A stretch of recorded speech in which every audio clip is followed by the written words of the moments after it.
तो भाई साहब कितनी बड़ी रोटी है ये, और साथ में यहाँ पे है दाल। कैसा लग रहा है रोटी देख के? खतरनाक सी लग रही है भाई। तो आखिरी व्लॉग मैंने यहीं पर एंड किया था और अब ये नया व्लॉग मैं यहीं से शुरू कर रहा हूँ, क्योंकि यहाँ पे ज़बरदस्त मेरे को रोटी देखने के लिए मिली। उसका साइज़ मतलब जो बेसिक रोटी होती है घर में वही चीज़ बनी हुई है, लेकिन उसका साइज़ काफ़ी बड़ा हुआ है। नए प्लेसेस पे जाओ तो नई नई चीज़ें देखने के लिए और खाने के लिए मिलती रहती है। Anyways, welcome back to my YouTube channel. My name is Sam. My name is Harshit and you guys are watching riding with peace. तो भैया यहाँ से लेके इधर इधर इधर इधर और इधर भी, यहाँ भी आप कहीं नहीं जा सकते, क्योंकि चारों तरफ चेक पोस्ट ही चेक पोस्ट है। कहीं पाकिस्तान की है तो कहीं अपने इंडिया की है, और किसी ने गलती भी करी क्यों हो जाएगा उसका काम तमाम। अगर आप स्कूल देखने आ रहे हैं त्यागशी विलेज में, तो लगभग आपको 1 से 1.25 किलोमीटर की ट्रैकिंग करनी पड़ेगी, तब आपको देखने के लिए मिलेगा। और बीच बीच में रेस्टोरेंट वगैरह बने, खाने पीने का हिसाब किताब है, लेकिन थोड़ा बहुत एक्सपेंसिव है। आते हुए रास्ता कुछ इस तरीके से है, बहुत ही ज़बरदस्त वाली फीलिंग आएगी, मतलब दिल खुश हो जाएगा आपका। और ये लेफ़्ट साइड में अगर आप देख रहे होगे तो ये यहाँ पे जो गाय वगैरह इन्होंने पाली हुई है, उसके लिए चारा रखने के लिए इस तरीके से कमरे बनाए हुए हैं। इन्हीं कमरों के साथ साथ छोटे छोटे कमरे और बनाए हुए हैं ताकि उनको रखा जा सके। और ये वाटर सारे में फैले ना, इस तरीके से नाला बनाया हुआ है ताकि लैंडस्लाइड होने का चांसेस कम हो जाए।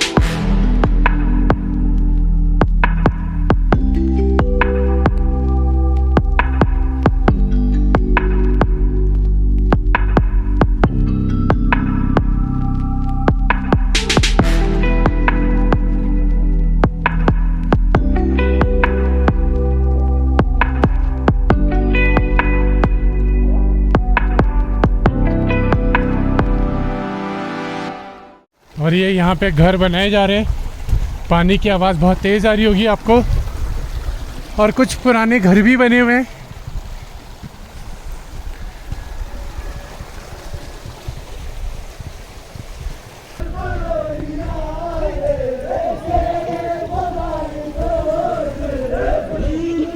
एक मिनट बेटा।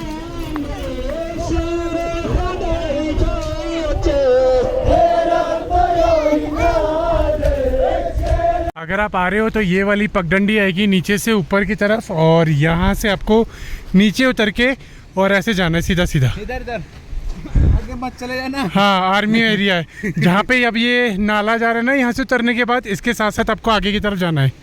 यहाँ तक आवाज़ आ रही है। मुहर्रम हो रहा था बीच में, जो मैंने आपको तरीके से दिखा नहीं पाया। अच्छा नहीं लगता यार, वो लोग भी डिस्टर्ब हो गए थे हमें देख के, तो फिर हम लोग फटाफट वहाँ से निकले, साइड की गली से कल्टी मार के आ गए।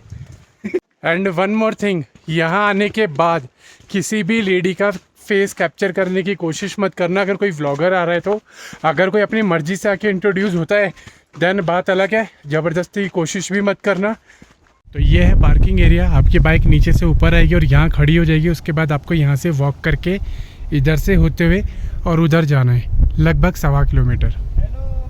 तो अब आगे आ गई है गाड़ियाँ, काफ़ी सारी भीड़ हो गई है। हमारे टाइम पे बिल्कुल खाली पड़ा था। अगर आप यहाँ पे सुबह अर्ली मॉर्निंग आ जाते हो तो आपके लिए बहुत बढ़िया रहेगा। गाइस, इस टाइम गर्मी इतनी हो रखी है ना, हम अंडे की तरह उबल रहे हैं। जैसे सुबह अंडे उबल रहे थे, ऐसे हम उबल रहे हैं इस टाइम पर। धीरे धीरे आ जाओ मेरे भाई। हालत खराब हो गई भाई, बहुत ज़्यादा। इसको क्या हो गया? ये कैसे झटके ले रही है भाई?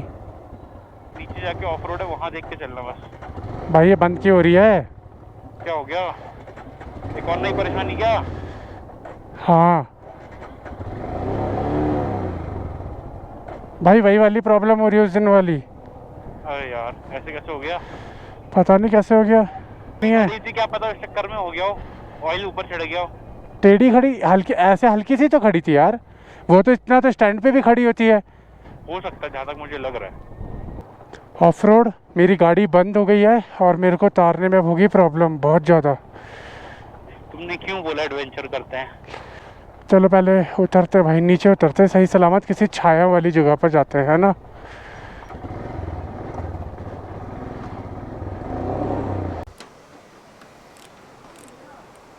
तो ये टूल किट है, तो हमें इस टूल किट के बिहाफ पे ना बिल्कुल भी डर नहीं लग रहा है। हम सारी चीज़ें खोल सकते हैं, बांध सकते हैं। लेकिन अभी जो प्रॉब्लम आ रही है वो आ रही है फ्यूल से रिलेटेड। जो हमारा फ्यूल पंप है वो प्रॉपर फ्यूल पहुंचा नहीं रहा है इंजन में। चाबी ऑन करते हैं, एकदम से प्रेशर आता है, फिर उसके बाद वो कंटिन्यू उतना स्पीड से फ्यूल दे नहीं रहा है, तो गाड़ी बार बार बंद हो रही है। मतलब ये वही वाला प्रॉब्लम हो गया जब हम लोग दिल्ली में थे। स्पीति राइड से पहले जो प्रॉब्लम आया था वही सेम प्रॉब्लम है स्टार्टिंग में। भाई आते वक्त नहीं, जब याद है हम लोग सर्विस सेंटर पे गए थे, ये प्रॉब्लम था। उसके बाद कोई प्रॉब्लम नहीं आया। अब दोबारा से प्रॉब्लम स्टार्ट हो गया। अभी देखते हैं, फ्यूल टैंक खोलेंगे, फ्यूल निकालेंगे, फ्यूल पंप निकालेंगे और उसको क्लीन करेंगे। यहाँ से क्या हो गया? एडवेंचर हो गया। तुम एडवेंचर कह रहे थे, मुझे एडवेंचर चाहिए। लो एडवेंचर। हेलो। तो अच्छा खासा एडवेंचर चल रहा था, हम अच्छी खासी राइड कर रहे थे, कहीं कोई प्रॉब्लम नहीं आई। अभी हम लोग जब ऊपर की तरफ गए थे तो हमने क्या किया, बाइक को डबल स्टैंड लगा दिया, लेकिन बाइक खड़ी हुई थोड़ी इस तरीके से। अब हम लोग जब वापस आए, स्टार्ट होगी, लेकिन मैक्स टू मैक्स 100 मीटर ही चले होंगे, दोबारा से मिसिंग मारने लग गई। तो हो सकता है जो इसका कचरा हो, हर्षित के अकॉर्डिंग, वो फ्यूल पंप में जम गया है, जिसकी वजह से पेट्रोल आ नहीं रहा है और बाइक चल नहीं पा रही है। अब हर्षित खोल रहा है, देखते हैं क्या प्रॉब्लम निकलती है इसके अंदर। जब लास्ट टाइम अशोक भैया ठीक कर रहे थे, मैंने देख लिया था कैसे कर रहे थे।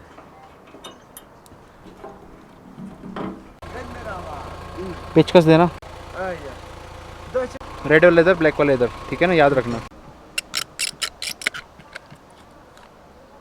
क्या हुआ, काला जमा हुआ है हाँ थोड़ा थोड़ा तो है इसमें जाली में।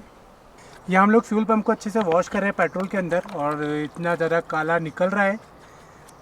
हर्षित मेन रीज़न यही है भाई। हो सकता है भाई, हाँ, चांसेस है, इसका कुछ और हो तो पता नहीं, पर जो मेरे को मेन लग रहा था उसको मैंने कर रहा हूँ।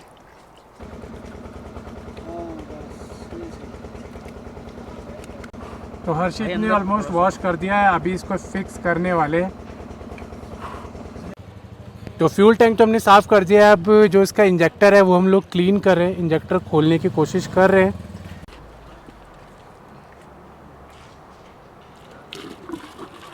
चलो एक बार टेस्टिंग ले लो।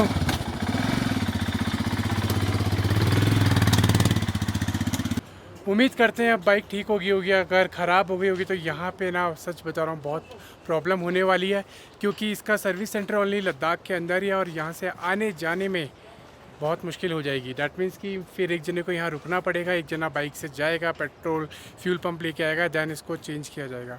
तो हर्षित आ रहा है अभी सामने से, देखते हैं क्या परफॉर्मेंस है क्या नहीं है। मक्खन बढ़िया, अब सही है। चलो ओके भैया, थैंक यू भैया। ओके भैया, थैंक यू सो मच। इन भैया के पास रुके थे, इनके पास टूल्स नहीं थे, ने बहुत काम की। आ जाओ भाई साहब, बहुत बहुत नमन। तो ये तुर्तुक हमेशा के लिए याद रहेगा हमें।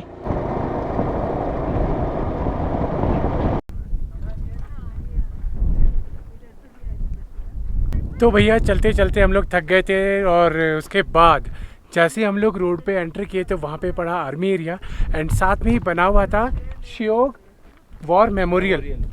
तो यहाँ पे सर जी आए, उन्होंने हमें रोका और बोला कि आप जब यहाँ तक आए हो तो अंदर विजिट करो, एक्सप्लोर करो और दुनिया को भी दिखाओ कि क्या उगता है ऊपर सियाचिन में, कैसे कैसे होता है। उन्होंने स्टोरी सुनाई अपने बारे में। मैं 1 साल तक वहाँ पे था भाई ऊपर 45, और वहाँ पे -45 डिग्री टेम्परेचर रहता है, और उनका खाना पीना। तो एक काम करते हैं, यहाँ का एरिया मैं आपको सिनेमेटिक शॉट्स में दिखाता हूँ, देन उसके बाद कंटिन्यू करते हैं आगे की जर्नी। और ज़्यादा लेट नहीं करना है क्योंकि अंधेरा हो जाएगा। यस।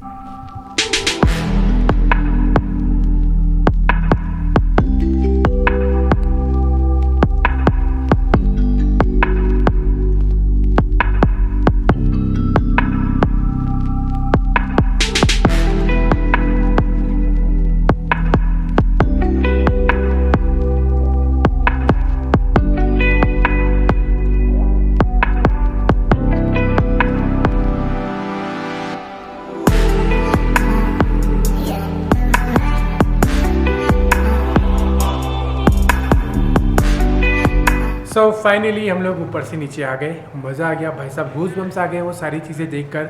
अब जैसे ही नीचे आए तो हमें सर ने बोला कि हमारे हाथ का बना हुआ जलेबी, समोसा और चाय पी के नहीं जाओगे। तो ये भाई साहब तो शुरू ही हो गए।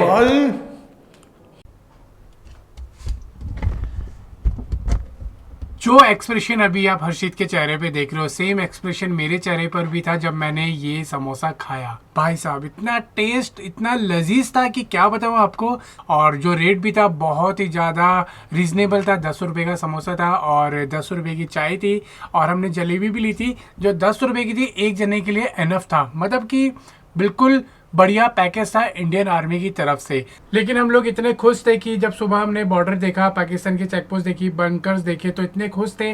फिर जब हम वहां से निकले तो निम्बस में प्रॉब्लम आ गई, लेकिन हम लोग घबराए नहीं थे कि निम्बस में प्रॉब्लम आई है, कि हम लोग कैसे मैनेज करेंगे। बस टेंशन थी धूप की। गर्मी इतनी ज़्यादा हो रही थी कि हालत ख़राब हो रही थी हमारी खड़े होने में। और जिस तरीके का वो एरिया था वहाँ पे दूर दूर तक ओनली विलेजेस में पेड़ पौधे थे, बाकी दूर दूर तक पेड़ पौधों का नामो निशान भी नहीं था। एक अच्छे खासे एडवेंचर ट्रिप पे अगर आपके साथ पार्टनर जा रहा है तो उसका आपके साथ का जो कॉम्बिनेशन है वो परफेक्ट होना चाहिए, करेक्ट होना चाहिए, अदरवाइज आप प्रॉब्लम में आ जाओगे। जैसे मेरी बाइक में प्रॉब्लम हुई तो हर्षित को देख के ऐसा लगा नहीं कि लाइक उसको प्रॉब्लम हो रही हो और उसको भी परेशानी झेलनी पड़ रही हो। उसने ऐसे ट्रीट किया लाइक जैसे उसी की बाइक खराब हुई है।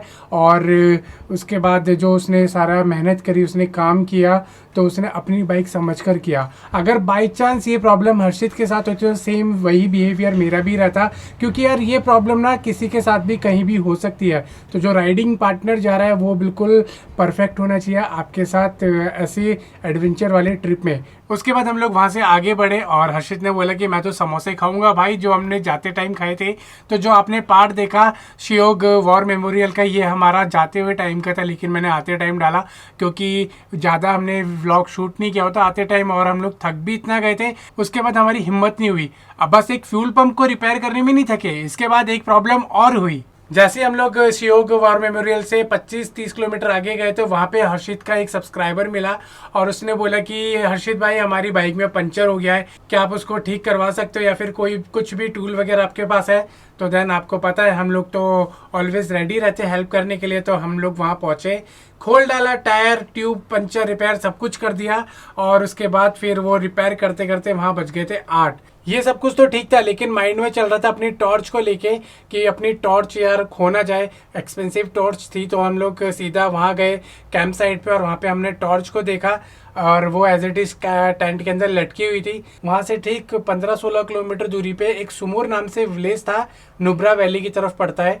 तो फिर हमने वहाँ जाके होम स्टे लिया, रिलैक्स किया। देन उसके बाद अगले दिन निकले हम लोग एक और नए एडवेंचर पे। और जो वो एडवेंचर हुआ भाई साहब क्या बताऊँ आपको, वो आपको देखने के लिए मिलेगा अगले व्लॉग में। तो इस व्लॉग को यहीं तक रखते हैं। तो आप लोगों को क्या करना है, वीडियो को लाइक करना है, चैनल को सब्सक्राइब करना है जिन लोगों ने नहीं किया है, और इंस्टाग्राम का लिंक मैंने डिस्क्रिप्शन में दिया है, जाके फॉलो कर लो ताकि रेगुलर बेसिस की अपडेट्स आपको मिलती रहे। चलो फिर मिलते हैं अगली वीडियो में। Till then good bye.